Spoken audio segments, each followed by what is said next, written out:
Hey everyone, Sarah here. Today we're going to be talking about something that's been on my mind, and that is the power of trust and what it takes to trust. And not just what it takes to trust, but what it takes to trust. Because without trust, what do you really have? Without trust, what does the foundation look like? How is the building standing? Because trust is the cornerstone, and trust is also the foundation of feeling safe and feeling okay in your life.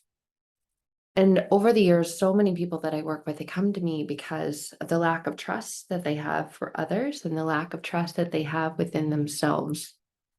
And in that space, without that trust, if you're in a space of distrust and mistrust, inability to trust, you're in a very scary space, in a very scary, dark, and lonely place. So, what does it take to trust? Trust. Because it's more than just having trust, it's trusting trust. It really needs to be there in order for you to feel safe being there. And when you experience an emotionally neglectful and emotionally unavailable and emotionally abusive past relationships, and regardless of who those relationships were with, whether it was with the people that raised you, your parents, your caregivers, teachers, coaches, friends, whoever you wanted to trust, people that you were in a relationship with, people that you devoted years and decades of your life to, and they broke your trust. Not only did they break it, they shattered it. And they didn't just break the trust you had with them. The most significant and important part of that was the trust you have with yourself was broken, was shattered, was changed, was transformed. It went from, I feel, I know that this person is safe. I can open up with them, that are there for me, they love me, they support me. And therefore, I can be me. And when that trust is broken, changed, transformed, shattered, and you get out of that experience and relationship, you begin to question everything. In this world, we talk about the term gaslighting. We talk about how gaslighting is the distortion of your reality. And the reality is presented by the thoughts that you have, the feelings that you have, the sensations, the emotions, the beliefs. It's this big accumulation and culmination of different things that you experience. And through all of those things that you experience, the feelings, the thoughts, the emotions, the sensations, you question. There's so many questions, and your questions have questions. Really? How can I know that it's this and not that? Because I used to think it was this and not that, and look what happened. So, how can I actually know? How can I trust that this is truly it this time? Because I thought this last time, and look what happened. It wasn't. And I don't want to get hurt again. That hurt was a kind of hurt that I never want to feel ever again. And so we begin to run away from that pain and that hurt, and we begin to protect and shelter ourselves in an effort to never feel that ever again. And through that, we want to trust. We want to enter back into those phases, those stages of relationships, but not just the relationships. We want to enter back into that relationship where we trust ourselves and we trust that we trust ourselves and we feel safe in trusting ourselves. And we can really not only think it, but we can feel it and we can experience it in our body and know that if we don't make the right decision at that time for us, that it's okay. We're not going to completely be ripped apart, torn apart, shattered, broken like we once were. And that's what really happens in the mind of someone who's experiencing emotional abuse, neglect, and trauma from the past is they question that trust. And not so much the trust with others, because it's easy to keep others at a distance. It's easy to create space in our relationships with others because we don't know. And sometimes people are, I trust you until you give me a reason not to trust you, or I don't trust you until you give me a reason to trust you. Neither one of those is wrong. What's wrong is the way we make ourselves wrong for the way that we choose. And we choose the things that we feel like are going to best protect us, best serve us, so that we can have that experience with ourselves and with them that we want. And in that, how do we trust that we trust when your trust has been broken? Your trust has been broken with another person, and therefore that trust within yourself has been questioned. It's like that question is brought to the table, placed on the table, and you're going, how can I know when I trust that I trust myself? because I thought I did then. And look at where that led me. Look at where that took me. Look at what it left me with: pain, heartache, suffering, financially, emotionally, spiritually, all the things. And I don't ever want to go down that road again. I want to learn from it. I want to grow from it. I want to become better from it. And I know that I need trust in order to do that. And so you can do the inner work and you can think, okay, I trust, right? And you can start small and you can go at the speed and the time and the place and the path that's right for you. And you can slowly begin to trust yourself again. But where you know there's more inner work and healing to be done is when you question if you trust your trust. It's not just a question of, oh, I trust myself now. I've read the book, I've done the journal prompts, I've listened to the meditations, and they're all about trust.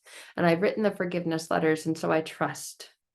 I trust that I have forgiven that person who hurt me, who manipulated me, who I thought that I trusted, but then later realized that I didn't. I've forgiven them. You can do so much inner work, but still not trust your trust. And when you got to that point, that's when you know there's deeper wounds to heal.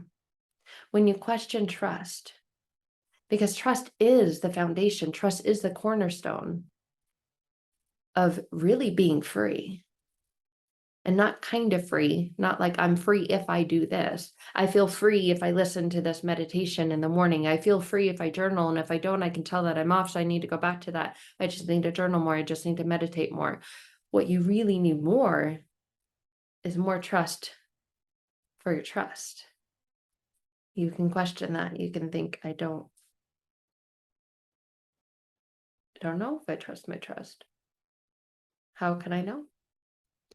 And it's almost like when you find the relationship with the person of your dreams and everyone says, well, how do you know? How do you know that's the right one?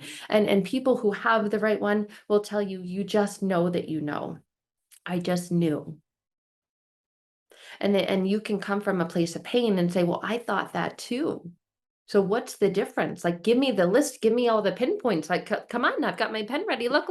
I'm going to take notes. I'm listening. My ears are open.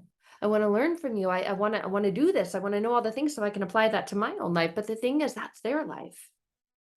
That's their path. That's their journey.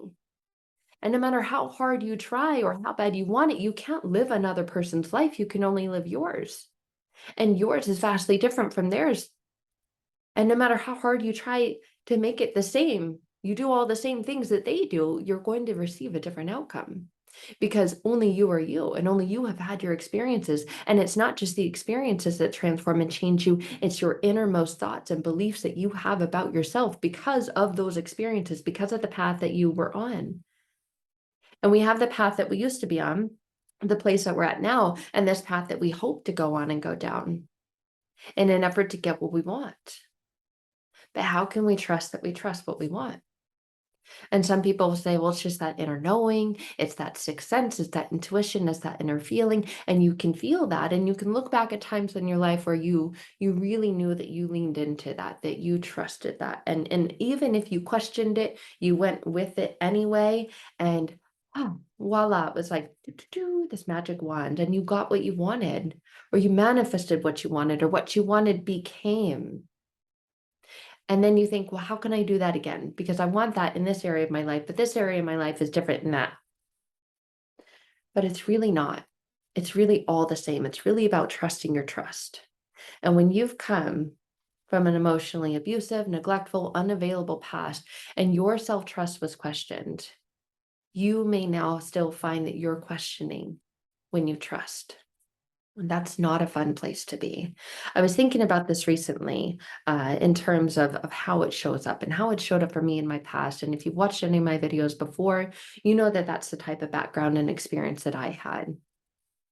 Feeling unsafe to trust because the trust that I thought I had was questioned, shattered, broken. And along this journey, realized it wasn't other people who did things to me. It's what I was doing to me, realizing that I was the common denominator in every area of my life. And so are you.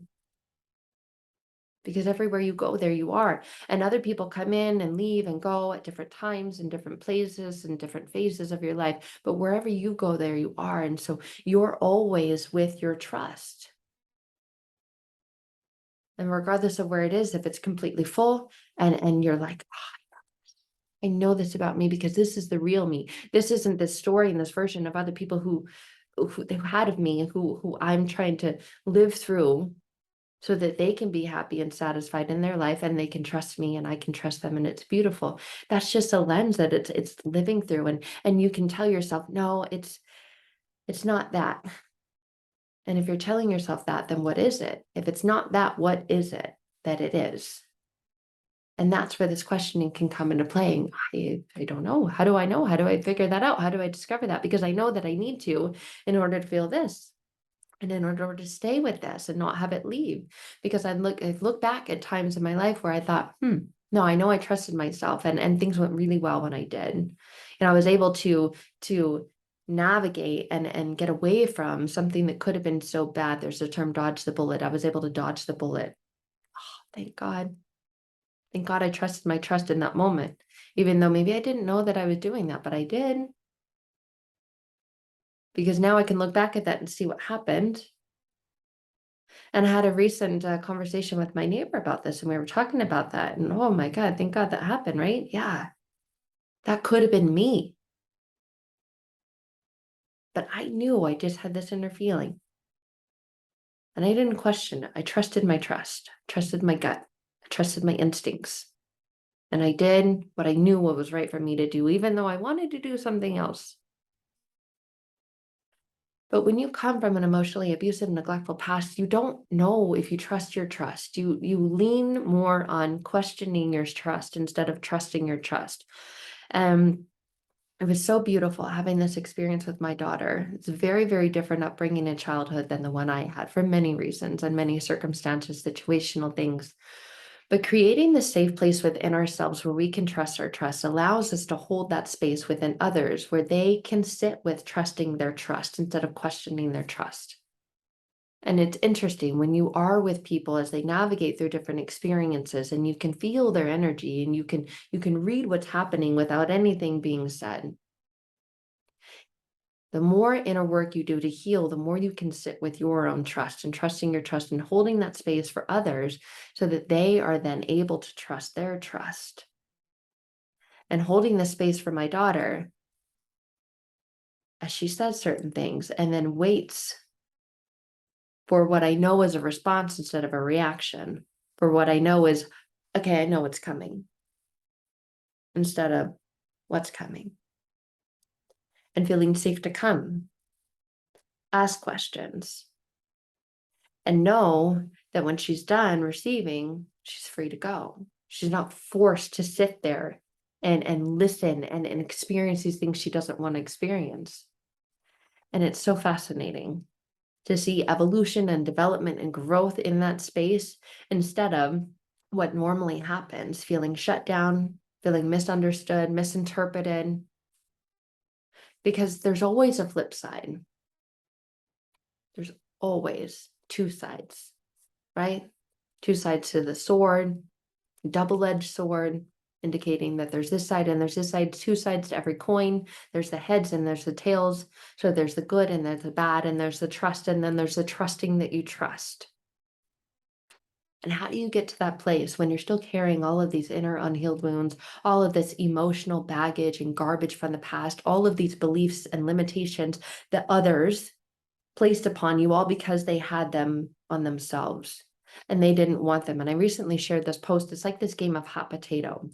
When you want revenge and you want payback and you want them to hurt the way that you're hurting, what you're doing is essentially taking your mistrust and distrust of yourself, the world, others, and you're throwing it at other people because you're saying, I need to get rid of this. I need to let it go. I don't want this. Here, you take it. And you're projecting what's happening within you onto others. They don't want it. Who would? And so they end up inevitably throwing it back to you and going, no, here, you take it. I don't want it. Because now they're mad that you tried to give it to them and throw it at them. And so when you are in that space of reacting, instead of receiving this and going, this is not a gift I want to continue to hold. What else can I do with it? Because I know that throwing it back to them isn't serving me or them. But I thought it was, and I trusted myself that I could handle it and do what I needed to do. So I threw it back at them. Was that really the right thing to do? I thought it was then. It felt really good because for a moment in time, I got rid of it. Psh, you take it. It's like when you're in an argument and you no longer hold back or bite your tongue. You give them a piece of your mind. You let them have it. You unleash, and then you feel this release when you unleash. Hmm. Ah. But then they, in their own rage and pain, give that back to you. And then you think, was that the right thing to do? I don't know, but it sure felt good for a time because I noticed for a moment in time I wasn't carrying that pain. I felt free from it. But then you question, was that the right thing to do? I thought it was. I trusted myself to do it. Or maybe I wasn't even thinking about trusting myself because I was reacting instead of responding. And in that space, there was no space. I wasn't holding any space for myself and deciding for myself what to do with this as if someone else was inside of me and made that decision for me. And then I just did it. And I don't know where that came from. And so now, how do I know if it's really me reacting or if it's something else that's reacting? Because the real me wants to respond and not react. The real me wants to hold space for the stuff that I don't want and know what I need to do with it and be able to take that next step and make that next move and do with it what I want to do with it, not what others expect that I should do or what I was told that I should do. Or, if I were you, I would, and getting this outside advice and going, okay, I'm not really sure what I should do. And that sounds better than not knowing. So I'll just do what you told me to do. Thank you. Where's the trust in that? Maybe you trust and hope that that will give you the outcome that you desire when you listen to them. And so many people get tangled up and caught up in this web of them and they and they said I should and it's because of them that I can or I can't. And that's such a constricting, limiting place to be. And it's not a place that anyone wants to be because in that place you can't trust your trust. You just hope and bank on trusting them. And when you're putting your hope and trust and faith in them, where is it in you? It's there, but you're not trusting your trust. So no wonder you end up feeling disconnected, disassociated, lost, confused. You often hear your inner voice go, I don't know what to do. I don't know. I don't know. How am I supposed to know? I don't know. What do you mean trust your gut? What does that even mean? And then you find that you get frustrated in hearing terms and phrases like that. You just need to trust yourself. You just need to open up your chakras and you just need to you just need to breathe and let it go. Newsflash, you're always breathing. But are you always trusting? And are you always trusting your trust? When you sit with those, you're probably going to find answers that you don't like. You're probably going to find more questions than answers. I don't know. That's a good question. How can I know? Where's the answer? How do I figure out the answer? How do I get to that? I would love to get to that place. I would love to know. Please tell me. I've got my pen ready. I'm ready to take down notes. How do I trust my trust? Please tell me. I'll do all the steps. ABC 1, 2, 3, XYZ, right? Oh, got it. Got to the end. Here we go. I trust my trust now. It's a journey and it's a process, and it's a journey and a process of healing those inner unhealed wounds, those ones that are causing you to project your pain and to seek revenge and to want for yourself more and better than you want for others. That's a place of pain when you're looking at someone else and you're comparing my life, their life. I don't like that they seem to have what I don't have, and therefore I'm coming from a place of pain, and my inner unhealed wounds are like, yeah, get on. And in that, there's pain, there's heartache, there's heartbreak. There's a feeling of tension. There's a feeling of disconnection and discontentment. And when you're coming from that place, how can you trust your trust? Because what you're seeing is all of that. So doing the inner work to heal and transform those inner unhealed wounds, holding that safe space for yourself to deeply sit with the unconscious beliefs you have about yourself from those past experiences that caused the pain, from those past ones of neglect, questioning yourself and your trust, and feeling that you weren't deserving of receiving that which you wanted to receive, which is truly just love, safety, comfort, trust, connection, security. All because you became involved in this game where other people were constantly projecting their stuff, their blame, their pain, their shame onto you. And then you went, I don't know what to do with all this. Hot potato, let me give it back to you. And you find that now you're still doing that. You're still stuck in that pattern and circle in your own life and wondering, how do I break free from this? How do I get out of this? Yes, I have trust in some areas of my life, but if I look at others, don't look there. No, no, no, no, no, no. Don't open that closet, please. I'm afraid of what's going to come bursting out if you open it.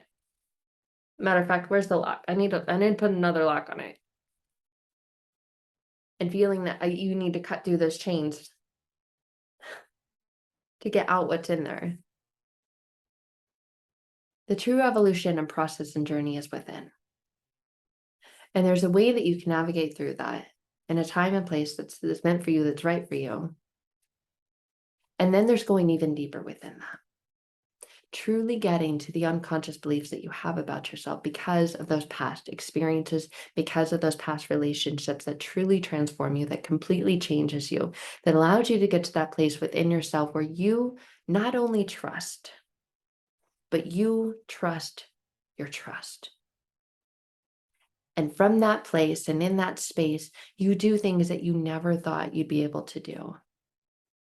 That's where things exponentially change and get significantly better in a time that doesn't quite make sense. It's like, how did you do that? You were here and now you're here. Most people in that same amount of time go from here to here. And no wonder people think it takes forever to heal because, well, first this, and then this, and then this, and then this, and then this, and then this, and then this. But remember, healing isn't linear. And when you truly connect deeply with the inner unconscious beliefs you have about yourself, you're able to go from here to here. And the time that it takes most people to go from here to here. That's the biggest and most significant difference.